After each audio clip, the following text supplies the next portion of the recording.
বাংলা সহ সারা বিশ্ব বাংলা সর্বভারতীয় সকলের উদ্দেশ্যে আমি কয়েকটি কথা নিবেদন করতে চাই। আজকে 24 তারিখ, সম্ভবত 4 তারিখে কাউন্টিং হয়েছে। এই পরিদিন মুখ বুঝে সব কিছু সহ্য করেছি। শুধু আমি নয়, বাংলার মানুষ, তৃণমূল কংগ্রেস কর্মীরা,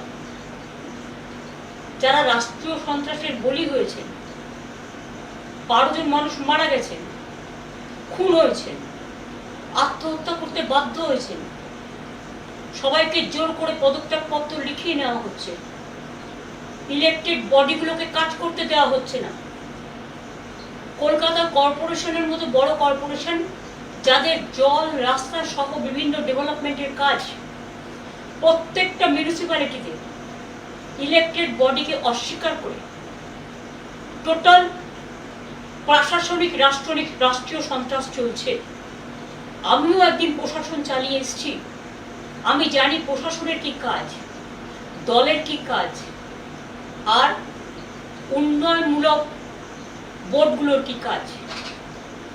আমাদের সময়েও প্রায় 30% পঞ্চায়েত অপোজিশনের ছিল, এবারেও জিতেছে তারা। ওই তাদের পঞ্চায়েত অফিসে তো আমরা কখনো তালা দিইনি, তাদের জেলা পরিষদ অফিসে তো তালা দিইনি, তাদের পার্টি অফিসে তো তালা দিইনি। সেন্ট্রাল গভর্নমেন্ট শুধু ক্ষমতায় ছিল বলে তারা যে পুলিশ প্রোটেকশন পেয়েছে, আমাদের সহকর্মীরা কখনো পায়নি। শুধু সেন্ট্রাল গভর্নমেন্ট পাওয়ারে ছিল বলে 5 বছর আমাদের সব ডেভেলপমেন্টের টাকা আটকে রাখা হয়েছিল। আজকে এগুলো জলের মতো পরিষ্কার। আমি সব ডিটেলসে না গিয়ে আজকে আপনাদের কাছে একটুকুই আমি বলতে চাই, একটা নির্বাচন হয়ে গেল, আমরা কি দেখলাম? এটা কি সত্যিই নির্বাচন হয়েছে, না নির্বাচনের নামে প্রহসন হয়েছে? প্রথম কথা, কোনো রাজ্যের লজিস্টিক ডিসক্রিপেন্সি বলে কোনো কিছু এসআইআর হয়নি, একমাত্র বাংলা। সেখানে জেনে শুনে 60 লক্ষ লোকের নাম বাদ দেওয়া হয়েছিল, প্লাস আরো 58 লাখ। তার মধ্যে লড়াই করে আমরা 32 লক্ষ লোকের নাম তুললেও 27 লক্ষ, এবং পরে বিজেপি জমা দিয়েছিল আরো 7 লক্ষ, 34 লক্ষ সংখ্যাটা হয়, প্লাস 58 লক্ষ। তার মানে 58 আর 34 যদি আপনারা দেখেন, প্রায় 1 কোটির কাছাকাছি চলে যাচ্ছে। এই 1 লক্ষ, হ্যাঁ 1 কোটির কাছাকাছি চলে যাচ্ছে। তো এবার আপনারা আমাকে বলুন, এত কাউন্টিং রিগিং করা, ইভিএম মেশিন রিগিং করা, আমাদের কাছে স্পেসিফিক খবর আছে সেন্ট্রাল ইলেকশন কমিশনের অফিস থেকে ডেটা হ্যাকিং করা, বিভিন্ন সূত্র মারফত, বিভিন্ন মানুষ মারফত, বিভিন্ন অর্গানাইজেশন মারফত খবরগুলো কানে আসছে একটা একটা করে। বিজেপির লোকেরা সিআরপিএফ এর ড্রেস পরে ঢুকে গেছে কাউন্টিং সেন্টারে, পরিকল্পিতভাবে মিডিয়াকে দিয়ে। 1 রাউন্ডও গোনা হয়নি, তখন থেকেই 200 সিটের বিজেপি জিতছে বলে রটিয়ে দেওয়া। কারণ আপনারা সবাই জানেন, আমি একটা সিদ্ধান্ত নিয়েছি। আমি দুঃখিত, আমি সব সংবাদ মাধ্যম খারাপ, একথা নিশ্চয়ই বলবো না, কিন্তু এখানে ব্যতিক্রমীও কেউ নেই, মানুষ শুধু ব্যতিক্রমী। আজকে যদি আপনারা জিতেই থাকে, জোর করে, লুট করে, ভোট লুট করে, মানুষের নাম বাদ দিয়ে, এবং বেলা 11টার পর থেকে কাউন্টিং সেন্টারে কাউকে কাউন্টিং এ এজেন্ট ঢুকতে দেননি, আপনারা এজেন্টের আইডি কার্ড কেড়ে নিয়েছেন। আমার কেন্দ্রে আমি যখন খবর পেয়ে গেছি, আপনারা আমাকে যে রাউন্ডগুলোতে আমি এগিয়েছিলাম 13,000 ভোটে, আপনারা, আমি দেখেছি যিনি এখন গদিতে বসেছেন, তার নাম করতে আমার ভালো লাগে না, তাকে আমরা অনেকদিন ধরে চিনি। তিনি নিজে বসে লুট করছিলেন, ডেটা সেন্টারে বসে আমি নিজে দেখে এসেছি। আমাকে ঘাট ধাক্কা দিতে দিতে তাড়িয়ে দেওয়া হয়েছে, হলের বাইরে বের করে দেওয়া হয়েছে। সিআরপিএফ আর বিজেপির কর্মীরাও আমি শুনেছি পুলিশের ড্রেস পরে, সিআরপিএফ এর ড্রেস পরে ভেতরে বসেছিল। আর যারা ডেটা সেন্টারে বসেছিল তারা কিন্তু সবটাই বিজেপির আইটি সেন্টারের লোক ছিল বলে আমি শুনেছি। আমি সহ, আমার চিফ ইলেকশন এজেন্ট সহ, আরো 4টে দল সহ অন্যান্য পার্টির এজেন্টদেরও সবাইকে বের করে দেওয়া হয়েছিল। তারপরে রেজাল্টটা ডিক্লেয়ার করেছে জেতার জায়গায় হারা, হারার জায়গায় জেতা। এই পাশাটাই উল্টেছে প্রায় 150 সিটে, এবং সেটা না হলে আমরা 220 থেকে 230টা সিট পেতাম। মানুষের জন্য দোষী নয়, মানুষের জন্য দায়ী নয়। আর যদি সত্যি আপনারা জিতে থাকতেন, তাহলে মানুষের মধ্যে আনন্দ কেন নেই? মানুষের মধ্যে স্বতঃস্ফূর্ততা কেন নেই? কেন বাংলা আজকে লুম্পেনদের হাতে ছেড়ে দিয়েছে, যারা মাথায় ফেটটি পড়ে আর মোটর বাইক নিয়ে লুট করছে মানুষের ঘর, পার্টি অফিস লুট করছে, বাড়ি লুট করছে, মা বোনদের আত্মসম্মান লুট করছে। মহিলা ধর্ষিত হবার পরেও ভগবানপুরে মুখ খুলে বলতে পারিনি, মন খুলে, যে আমি ধর্ষিতা হয়েছি। কারণ সেখানে বিজেপি কাকে নামিয়েছে? রাষ্ট্রীয় সন্ত্রাসের নামে যে ফৌজ, যারা মানুষকে, ফৌজ মানে প্রশাসন, রাজ্য প্রশাসন, যারা মানুষকে নিরাপত্তা দেবেন, আজকে রক্ষক হয়ে গেছে ভক্ষক। আমিও এতদিন প্রশাসন চালিয়ে এসেছি, আমি কোনোদিন প্রশাসনে যারা পুলিশের উর্দি পরে অনেক কাজ করে তাদের প্রতি আমার শ্রদ্ধা আছে। আমার সাথেও তো তারা কাজ করেছে, আমরা কখনো এসব জিনিস করতে বলিনি, কারণ এই রাজনীতি আমরা বিশ্বাস করি না। যার জন্য 2011-তে পরিবর্তন হওয়ার পরে আমরা রবীন্দ্রসঙ্গীত বাজাতে বলেছিলাম, নজরুল সঙ্গীত বাজাতে বলেছিলাম, আর এবারে তো রবীন্দ্র জয়ন্তীটাই পালন হলো না। আমি নিজে পারমিশন চেয়েছিলাম, দেয়নি। আমরা তখন আমার নিজের বাড়িতে এখানে আমরা রবীন্দ্র জয়ন্তী পালন করেছি। আজকে এমন অবস্থা, একটা মিটিং করতে পারমিশন দেওয়া হচ্ছে না। প্রতিদিন আমাদের নির্বাচিত কাউন্সিলরদের অ্যারেস্ট করা হচ্ছে, মিউনিসিপ্যালিটি কাউন্সিলরদের অ্যারেস্ট করা হচ্ছে, মিউনিসিপ্যালিটির ঘরগুলো গুন্ডারা গিয়ে দখল করছে। 2500-এর বেশি পার্টি অফিস আমাদের লুম্পেনরা দখল করে নিয়েছে পুলিশকে সামনে রেখে।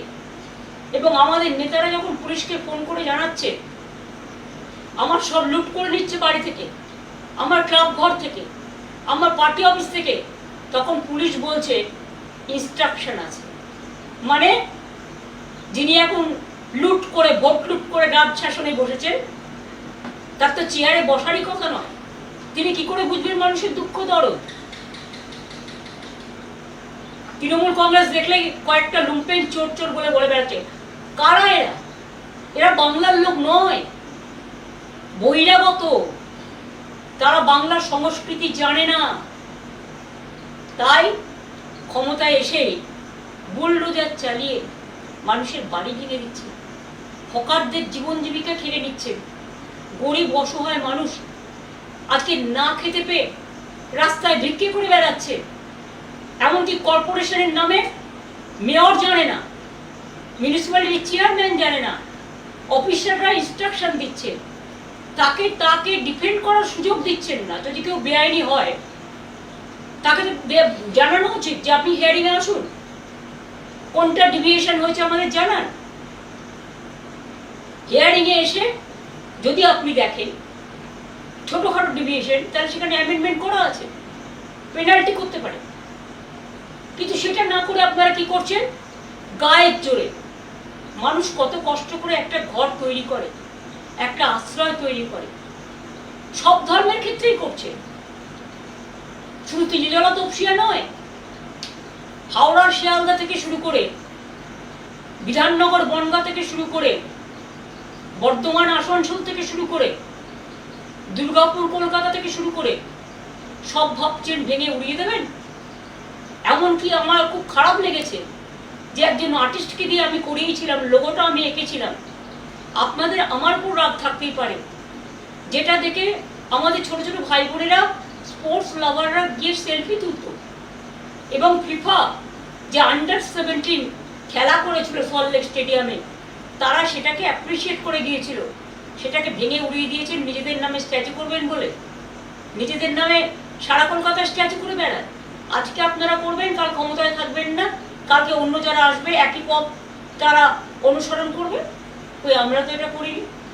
আমরা তো লেনিনের মূর্তিতে হাত দিই, আমরা তো স্ট্যালিনের মূর্তিতে হাত দিই, আমরা তো চার্চিলের মূর্তিতে হাত দিই, আমরা তো শ্যামাপ্রসাদ মুখার্জির মূর্তিতে হাত দিইনি। যদিও আমরা জানি যে তারা বিভিন্ন বিরোধী দল বিলংস করে, তা সত্ত্বেও তার কারণ এটা যার যার নিজস্ব আদর্শ, নীতি বা রুচির উপর নির্ভর করে। তো আজকে আপনারা যে রাষ্ট্রীয় সন্ত্রাস করছেন, যদি চেয়ার বলে আমি ২৫০০ লোককে জেলে পুরবো, আর তৃণমূল কংগ্রেস কর্মীদের জন্য আলাদা জেল তৈরি হয়েছে, আমি তো মনে করি তার প্রথমে জেলে যাওয়া উচিত। সারদা থেকে নারদা কোথায় নেই তিনি? আজকে যারা অর্ডার দিচ্ছে তারাই তো আউট অফ অর্ডার। লাইনটাকে বেলাইন করে দিয়ে কোনো আইনের তোয়াক্কা না মেনে, মানুষকে আত্মরক্ষার সুযোগ না দিয়ে বিরোধী দলকে আপনি সমূলে উৎক্ষেপণ করবে, উৎক্ষেপ করবে, উচ্ছেদ করবে। উচ্ছেদ করাটাই আপনাদের লক্ষ্য। আপনারা গড়তে পারেন না, আমরা গড়ে এসছি, আপনারা ভাঙছেন। এমনকি বিশ্ব বাংলার মতো ব্র্যান্ডকেও পর্যন্ত অনেক দোকান আপনাদের লুম্পেনরা ভেঙেছে। কার বিধাননগর থেকে আমি শুনেছি সুফল বাংলা গরিব মানুষ সহজে অল্প সস্তায় খাবার পেত, সেটাকেও তুলে নেওয়া হয়েছে। অনেক কিছু বন্ধ করে দিয়েছে। মে মাসে তো কেউ লক্ষ্মীর ভান্ডার পায়নি। মে জুন মিলিয়ে ২ মাস ৩ মাস দেবে, তারপর অন্ধকার অন্ধকারেই থেকে যাবে। মনে রাখবেন, বাজেটে বলা হয়েছিল ১ এপ্রিল থেকে সরকারি কর্মচারীরা ডিএ পাবে। তো আজকে তো মে মাস হয়ে গেল। আপনারা বললেন 7th পে কমিশন আপনারা করলেন, এটা আমরা বাজেটে অ্যানাউন্স করে দিয়ে এসেছি। এর জন্য ক্যাবিনেট হয়েছে। মনে রাখবেন, বাজেট হবার আগে একটা স্পেশাল ক্যাবিনেট হয় এবং ক্যাবিনেটে এগুলো ধার্য হয়েছিল।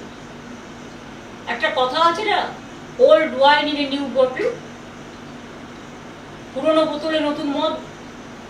যদিও কথাটা শুনতে ভালো লাগে না, তো আপনারা কি করছেন? আমাদেরই পড়ে যাওয়া জিনিসগুলো অপব্যাখ্যা করছেন, নানা রকম নাম দিচ্ছেন। রেশন পাবে না, বিয়ের ভাতা পাবে না, মিড ডে মিল পাবে না, কেউ ঘর থেকে বেরোবে না। 3 বার পেট্রোল ডিজেলের দাম বাড়ালেন পরপর। এটা আপনাদের অবশ্য প্রতিবারই আপনারা করেন। তো মানুষ বাইক চালাবে না, মানুষ স্কুটার চালাবে না, মানুষ গাড়ি চালাবে না, মানুষ বাসে উঠবে না। তো চ্যারিটি বিগিনস অ্যাট হোম। মাননীয় প্রধানমন্ত্রী, স্বনিবেদন করে আপনাকে বলছি, বাংলাটাকে জোর করে লুট করলেন তো, তা আপনি কি একটা উত্তর দেবেন? বা আপনার পার্টি, যে আপনি যে বিদেশে ঘুরে বেড়াচ্ছেন, কত জ্বালানি খরচ হচ্ছে, এবং সেখানে গিয়ে মানুষ কাঁদছে, দেশের অর্থনীতি ঝুঁকছে, আর আপনি চকলেট দিচ্ছেন। চকলেটটা ইটালিকে না দিয়ে, ইটালির প্রধানকে না দিয়ে বাচ্চাদের দিতে পারতেন। বাচ্চারা চকলেট খায়। হ্যাঁ, অবশ্যই এসব জিনিস তো আপনি ভালোবাসেনি, আমরা সবটাই জানি, কিন্তু আমরা কোনোদিনও পার্সোনাল ব্যাপারে যাইনি, তাই পার্সোনাল ব্যাপারে অ্যাটাক করিনি। এটা কোনো রাজনৈতিক সৌজন্যতা নয়, কারণ আপনাদের দল কাপুরুষতার দল, আর আমাদের দল বাংলার সংস্কৃতি মেনে সম্প্রীতির দল। আজকে আপনারা কখনো মাইনরিটিসদের সব ফান্ড বন্ধ করে দিয়েছেন, যেমন ইমাম ভাতা বন্ধ করেছেন, পুরোহিত ভাতা বন্ধ করেছেন। তারা ভাতাটা ধর্মের জন্য পেত না, বুঝে রাখুন। আমরা যখন ক্ষমতা এসছিলাম, জেনে রাখুন, তখন একটা পোলিও কেস হয়েছিল হাওড়ায়, এবং সেই জন্য ভারতবর্ষ রেড লিস্টেড হয়ে গেছিল, ব্ল্যাক লিস্টেড হয়ে গেছিল। তারপরে সমস্ত সমাজকে বোঝানোর জন্য তাদের মানুষকে সচেতনতার কাজ করানো হতো, যে আপনি পোলিও ভ্যাকসিনটা নিন, আপনি বাচ্চাদের ভ্যাকসিনটা দিন, আপনি ইনস্টিটিউশন ডেলিভারিতে আসুন, আপনাদের ছেলেমেয়েরা পড়াশোনায় এগিয়ে যাক, শিক্ষার মান উন্নত হোক। এই জন্য করা হয়েছিল সোশ্যাল ওয়ার্কে তাদের কাজ করানোর জন্য। আর মনে রাখবেন, কেউ আপনাদের উপর নির্ভর করে চলে না। আপনাদের তো এইসব খুচকাচ টাকার প্রয়োজন নেই, কারণ আপনাদের তো আর দেশের সব টাকাটাই যে আপনাদের সম্পদ হয়ে গেছে। পার্টি সোনা কিনবেন না, গাড়িতে চড়বেন না, দোকানে যাবেন না, রেস্টুরেন্টে যাবেন না, শুধু সন্ত্রাস চালান। মানুষের মুখ বন্ধ করুন, মানুষের কণ্ঠরোধ করুন। রাষ্ট্রীয় সন্ত্রাস যত চলছে, মানুষ হাহাকার করছে। কেন সন্ধ্যেবেলায় এখন লোক ভয় বেরোয় না? আগে তো কলকাতায় রাত 2টা পর্যন্ত মেয়েরা নির্দ্বিধায় নিঃসংকোচে সাংস্কৃতিক কর্মসূচি করত, ক্লাবে যেত, রেস্টুরেন্টে যেত, জন্মদিন পালন করত, উৎসব পালন করত। আজকে সব উৎসবের মধ্যে সীমারেখা টেনে দিচ্ছে, ভাগাভাগি করে দিচ্ছে। ঠিক আছে, মুসলিমদের আপনারা পছন্দ করেন না জানি আমি, তাই তারা তাদের উৎসব পালন করতে পারবে না। আজান আপনারা চান না, ঠিক আছে, আপনারা একটা কাজ করতে পারেন, ডেসিবেল সাউন্ডটা লিমিট করে দিন, যে 65 ডেসিবেলের বেশি আজানেও হবে না, ভিআইপি গাড়িতেও হবে না, এলআইপি গাড়িতেও হবে না, ডিজেতেও হবে না। সবার জন্য একই রুল। আইনকে বেআইন করবেন। Law cannot be discriminated between one to another. মনে রাখবেন, আর্টিকেল 14 যেমন আছে সংবিধানে, আমাদের কোডে, আমাদের লয়ে আর্টিকেল 19 আছে, আর্টিকেল 21 আছে। একবার পড়ে দেখেছেন আইনগুলো কি বলে? আপনার কারো অধিকার কারবার অধিকার আপনার কেউ দেয়নি। দেশ চলে গণতন্ত্র মেনে, সংবিধান মেনে। দেশটাকে এইভাবে দুর্লভলুণ্ঠিত করে, ভুলণ্ঠিত করে, অত্যাচারিত করে, কুৎসিত চেহারা, কদর্য চেহারায় নিজেদের মনগুলোকে এক একটা স্তূপাকার জঞ্জালে পরিণত করেছেন। এখন তো জঞ্জাল থেকেও ভালো জিনিস তৈরি হয়। মনের জঞ্জালটা একবার পরিষ্কার করবেন। তৃণমূল কংগ্রেস কর্মীদের 2,500 অফিস ভেঙেছেন, কাউন্সিলরদেরও অ্যারেস্ট করেছেন। যে সুদীপ পোলে বেহালার বরিশা ক্লাব তার সাথে যুক্ত, এবং পহেলগাঁওতে যখন মারা যায়, শহীদ হয়, বীর শহীদ, তখন ওই পহেলগাঁওয়ে যে বাবা মা, বৃদ্ধ বাবা মা, তার দেখাশোনা করে কিন্তু সুদীপ পোলে। তাকে আপনারা কালকে রাত্রিরে হঠাৎ করে অ্যারেস্ট করেন, কি না তো এক্সটর্শন কেস। দুজনকে বসিয়েছেন এখানে। তারা কারা? আমি নাম করতে চাই না, আমার লজ্জা লাগে নাম বলতে। তারা নির্বাচন পরিচালনার দায়িত্বে ছিলেন। একজন বাংলার সিইও আর একজন ডেপুটি সিইও হয়েছিলেন। এলাকায় গিয়ে গিয়ে ত্রাস সঞ্চার করেছেন। ইলেকশনের আগে থেকে কাউন্টি পোলিং এজেন্টদের অ্যারেস্ট করেছেন, ডিএমদের চমকেছেন, এসপিদের চমকেছেন, যা ইচ্ছে তাই করেছেন। বাংলা থেকে 500 অফিসারকে বাইরে পাঠিয়ে দিয়েছেন। আজকে সেই অত্যাচারিত দুজন শাসক, এই শাসক দলের একজন চিফ সেক্রেটারি হয়েছে আর একজন চিফ অ্যাডভাইজার হয়েছেন, এবং তারা বলছে ওপেনলি, এগুলো আমার সংবাদ মাধ্যমের কাছে শোনা বা যাদের অ্যারেস্ট করছে তাদের কাছে শোনা কথা কখনো কখনো বেরিয়ে আসে। গ্যাজা কেস দিন, আর্মস কেস দিন, এক্সটর্শন কেস দিন, এভিডেন্স কোথায়?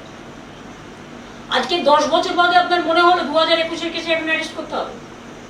21-এর কেসে যারা গুলিতে মারা গিয়েছিল তারা বিচার পেয়েছে? আপনার মনে হলো যে আপনার এনআইএ এসে কিছু লোকের নামে কেস করেছিল, কারণ সেন্ট্রাল গভর্নমেন্ট আমাদের আপনাদের হাতে? একটা পটকা ফাটলে national commission on women, BJP রাজনৈতিক commission, human rights commission, NIA, CBI, ED, children commission, tribal commission, scheduled caste commission, minority commission, রোজ কমিশনের যাতায়াত ছিল বাংলায়। আর আজ কোথায় সে commission? All commissions are missing. Where is their identity? Where they are hiding? Why they are hiding? When Bengal, the atrocious is going on just like sky high. All the torture has become now atrocious, terrible. You have captured the vote. You have looted the vote. आपने vote लूट किया है। इसका बाद आपका शर्म नहीं लगता है कि आप हमारा 2-2,500 पार्टी वर्कर को आपने अरेस्ट किया? आपने हमारा 2-2,500 पार्टी ऑफिस को लूट किया? आपने हॉकर लोगों को जीवन जिंदगी खत्म कर दिया? आपने कितना लोगों को घर तोड़ दिया? आपने बुलडोजर लेकर वर्कर को अलाउ किया रास्ते में काम करने के लिए? और एक जगह सेंट्रल फोर्स अभी बीजेपी पावर में है इसी के लिए, और साथ में स्टेट पुलिस फोर्स जो अपने चुन के ले आया बीजेपी से, साथ में बीजेपी का जो लोग है वो भी पुलिस का ड्रेस करके निकालता है। मेरे को पहले पता नहीं था, चुनाव का टाइम में भी ऐसा ही किया। आपने काउंटिंग एजेंट को घुसने नहीं दिया, हम लोगों को घुसने नहीं दिया। जब पहले फर्स्ट राउंड भी काउंटिंग नहीं खत्म हुआ तो आपने मीडिया, गोदी मीडिया को प्लान करके बताया कि 200 सीट के ऊपर बीजेपी जीत रहा है, और 39 ट्रेन में अब बाहर का आदमी को भेज दिया कि काउंटिंग लूट करने के लिए। और काउंटिंग में हमारा event in my personal constituency कैसे जीता आपने, वो तो हम कोर्ट केस में करेंगे। आपका अगर गट्स है तो फोरेंसिक रिपोर्ट करिए। ईवीएम मशीन हम लोग चाहते हैं पूरा हमको मिलना चाहिए। ईवीएम मशीन का रिपोर्ट पूरा वोट 92%, 93% होने के बाद बैटर रिचार्ज कैसे 92% होता है? Mister Dhiren Kumar, may I ask you the question? Only you are the expert। अब बहुत बड़ा टाइगर हो गया बीजेपी को जिताने के लिए। लेकिन एक दिन सोचिए, कोई तो ऊपर वाला होता है ना, सब देख रहा है। आज बंगाल को लूट किया, आज आपको इसके लिए दिल्ली चला जाएगा कि हम लोग वीक नहीं है। आज हम लोगों पर अत्याचार चल रहा है, हमारा वर्कर को हर रोज अरेस्ट कर रहा है, हमारा इलेक्टेड बॉडी को फंक्शन नहीं करने दे रहा है। अगर आप सच से जीतता, हिम्मत से जीतता, तो आप इतना अत्याचार नहीं करते, आप इतना जुलूम नहीं करते, आप जनता के लिए काम करते। लेकिन आप काम नहीं कर रहा है, आप जनता का साथ दुश्मनी कर रहा है। और इसी के लिए हम लोग इंडियन अलायंस एक साथ में हम फर्स्ट वीक ऑफ जून में बैठने का कोशिश करेंगे, सबको साथ बातचीत करके। और जो अदर जो लाइक माइंडेड पार्टी है, और हम लोग प्रोग्राम भी करेंगे। अगर जरूरत पड़े तो आपको मुखोश छीनने के लिए wherever we have to go, we are ready to go. Please see that we are not going to bow down our head. You can arrest my 2,500 people. You can loot at my party office. आपने हमारा घर का सामने भी जुलूम किया, सब security सबका विड्रॉ कर लिया। लेकिन आपका जो लीडर लोग है, आप 10 साल से एक एक आदमी को 20-20 करके सिक्योरिटी देके रखा है। आप पहलगांव में सिक्योरिटी नहीं दे सकता है, आप दिल्ली में जब इंसिडेंट होता है सिक्योरिटी नहीं दे सकता है। लेकिन आपका सब सेंट्रल फोर्स आप बीजेपी को गार्ड करने के लिए रख दिया है। देश का इकोनॉमी आज कहाँ गया है? आज सबको एडवाइस दे रहा है। पहले एडवाइस तो खुद लीजिए। चोर की माई जोर से बोले, mother of thieves shouts most. Everywhere you are accusing us, abusing us without the evidence। कितना जेल बनाओगे आप? बनाओ, हम देखने चाहते हैं देश भर कितना जेल है। आप जितना अत्याचार बंगाल में करेंगे, इतना आपको नुकसान दिल्ली में होगा। कि अभी हम बंगाल से फ्री हो गया, आपने मेरे को वोट लूट लिया जबरदस्ती। You are always anti-women. You are always anti-young generation. You are always anti-farmers. You are always anti-minorities. Minorities means not only Muslims, Muslims, Christians, Sikh, Buddhist, Hindi, Parsi, all. Do you think it is proper? Please remember, जितना आदमी को आप police देके संतरास करो, इतना नेता आपको रहना, आप ऐसे नेता बनाया जो नेता का काम ही है अत्याचार करना, भ्रष्टाचार करना। तो इसी के लिए हम लोग तैयार है। आपको जिम्मेदारी है देश संभालना, शांति रक्षा करना। अगर ये आप नहीं कर सकते हैं तो जनता तो रास्ता में उतरेगा ही। आप परमिशन नहीं देंगे, रास्ते में बैठने के लिए कोई परमिशन चाहिए? अब मीटिंग करने के लिए परमिशन नहीं देता है, रविंद्र जयंती पालन करने के लिए परमिशन नहीं देता है। सेंट्रल हॉल में जो दिन रविंद्र जयंती था आपका कोई नहीं गया पार्टी से, खाली हमारा पार्टी से सागरिका घोष गया था, सब मेरे को पता है। तो इसी के लिए please remember we will bounce back and you can get the defeating reply, please be ready for that. आप तैयार रहिए। আর বাংলার মানুষকে আমি হাত জোর করে বলবো প্লিজ ভয় পাবেন না। কিছু মানুষ আসে তাদের রং বদলায় বহুরূপীর মতো, যারা বেনো জলে ভেসে আসে তাদের বেনো জলে ভেসে যেতে দিন, এতে তৃণমূল কংগ্রেসের কিচ্ছু যায় আসে না। এরা গেলে বরং তো দলের ভালো হবে। এদের টার্গেট করে বিজেপি ঢুকিয়েছিল, টার্গেট করে আবার তারা আসল জায়গায় ফিরে গেছে। এবার বিজেপি বুঝে নিন লুম্পেনদের দিয়ে রাজ্য চালাবেন, রাষ্ট্র চালাবেন, না মানুষ যারা মানুষকে বোঝে মানবিকতা দিয়ে রাষ্ট্র চালাবেন। এটা মানুষের কাছে আমি বললাম এই কারণে যে আজকে মিশনারিজদেরও মনে রাখবেন তাদের ফান্ডও বন্ধ করে দেওয়া হয়েছে, মুসলিমদের ভাতাও যেমন বন্ধ করে দেওয়া হয়েছে, পুরোহিতদের ভাতাও কিন্তু বন্ধ করে দেওয়া হয়েছে। All are in travel except BJP. তারা শুধু ভাবে ক্ষমতা দখল করাটাই তাদের কাজ। ভারতবর্ষ তো সবটাই দখল করেছে, তাও কেন দেশটাকে বলছো যে সোনা কিনবেন না, বিয়েতে সোনা পরবেন না, গাড়ি চড়বেন না। তো আপনাদের নেতারা কত গাড়ি চড়ছে তার একটা হিসেব দেবেন। আমার এইটুকু বক্তব্য আজকে আপনাদের কাছে আমি জানালাম। বাদ বাকি আমি টাইম টু টাইম এই বুলডোজার রাজনীতি, হকারদের উচ্ছেদ করার রাজনীতি পুনর্বাসন না দিয়ে, আমরা কালীঘাট স্কাইওয়াক যখন করেছিলাম হকারদের জন্য আমি আলাদা হকার মার্কেট করে দিয়েছিলাম এবং পরে এসি মার্কেট করে দিয়েছি হকারদের। দক্ষিণেশ্বরে যখন আমি স্কাইওয়াক করেছিলাম দক্ষিণেশ্বর মন্দিরে, তখন কিন্তু হকারদের আমরা পুনর্বাসন দিয়ে করেছিলাম। কল্যাণী এক্সপ্রেস সেতু যখন করি 43টা বাড়ি ছিল রাস্তার উপরে, ঠিক 43টা বাড়ি যেমন বাড়ি ছিল সেই রকম বাড়ি আমরা তৈরি করে দিয়েছিলাম।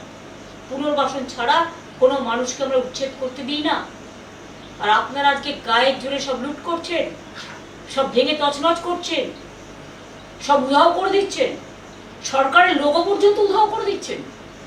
আপনারা কিভাবে চিরকাল আপনারা থাকবেন? দিল্লিতে ক্ষমতায় আছেন বলে ওদিকে একটা এদিকে একটা, দুটো এক হয়ে প্রোটেকশন পাচ্ছেন। আগামীকাল দিল্লিটা যখন যাবে না তখন বুঝবেন আপনারা টলমল করবেন এবং সেদিনের জন্য আমরা অপেক্ষা করব। আমি গদি মিডিয়াকে বিশ্বাস করি না, কারণ গদি মিডিয়া এখন হনিমুন পিরিয়ডের মধ্যে ব্যস্ত আছে এবং গদি মিডিয়া টোটাল বিজেপি যা বলে তাই শোনে। বিরোধীরা যদি কিছু বলে সেটাকে অপব্যাখ্যা করা হয়। 29 জনে বিরোধী দল হয়, রেকগনিশন পায় 294 এর মধ্যে। পার্থদা 29 জন পেয়েছিল বলে পার্থদাকে সে সময় দেওয়া হয়নি, তারপরে একজন জিতে গেল, 30 জন পেল, তখন পেয়ে গেল। আজকে 79 জন আমাদের জেতার পরেও বিরোধী দলের নেতাকে, মাননীয় এক্স স্পিকারকে তাদের বসতে হচ্ছে বারান্দায়, আর আপনারা গাড়ি চড়ে সুখনিদ্রা দিচ্ছেন। লজ্জা করে না? সবটাই তো নকল, সবটাই তো টুকলি। এইভাবে কোনো রাজ্য চলতে পারে না। কাজে এই লড়াইয়ে অনেকেই ভয় পাচ্ছেন, অনেকে ভাবছে আমার চাকরিটা কি হবে, আমার ব্যবসাটা কি হবে, আমার কাজটা ঠিক মতো চলবে কিনা, আমার সেন্সর বোর্ড আমার সিনেমাটা ক্লিয়ার করবে কিনা, আমি প্রোগ্রাম পাবো কিনা। আসলে আজকে তো আর সলিল চৌধুরীর মতো একটা লোক নেই, সত্যজিৎ রায়ের মতো কেউ নেই।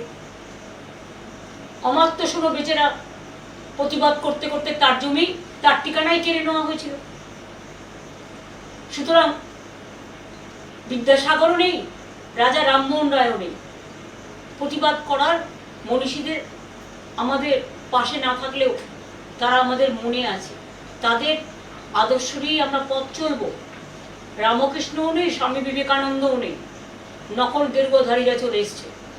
কাজেই লোক দেখানো, মন ভোলানো, ভয়ে মানুষ আতঙ্কিত, শঙ্কিত, সকালটা হয়ে গেছে বিভীষিকা, দুপুরটা হয়ে গেছে তমসাচ্ছন্ন, সন্ধ্যেটা হয়ে গেছে নিশীথ রাতের অন্ধকার, আর রাত্রিটা হয়ে গেছে সন্ধ্যেবেলাতে নামছে মধ্যরাতে মধ্য লগনের অত্যাচারের বিভীষিকা।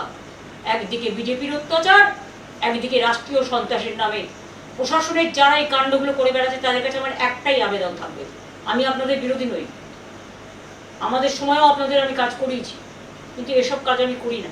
মনে রাখবেন আপনারা কিন্তু আইনের রক্ষক। কয়েকটা দিন কোর্টে সামার ভ্যাকেশন চলছে, কোর্ট আবার খুলবে, সামার ভ্যাকেশনেও ভ্যাকেশন বেঞ্চ থাকবে, ভাবছেন সবটাই ম্যানেজ করে চলবে? তো অপেক্ষা করুন।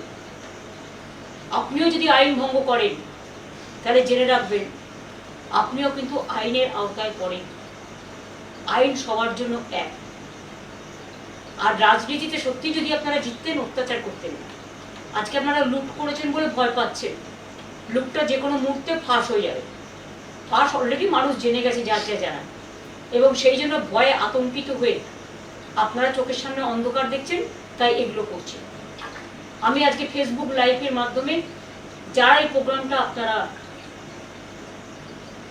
ওয়াচ করছেন, বা আগামী দিনে যদি আমায় কিছু বলতে হয়, আমি ফেসবুক লাইভের মাধ্যমেই বলবো।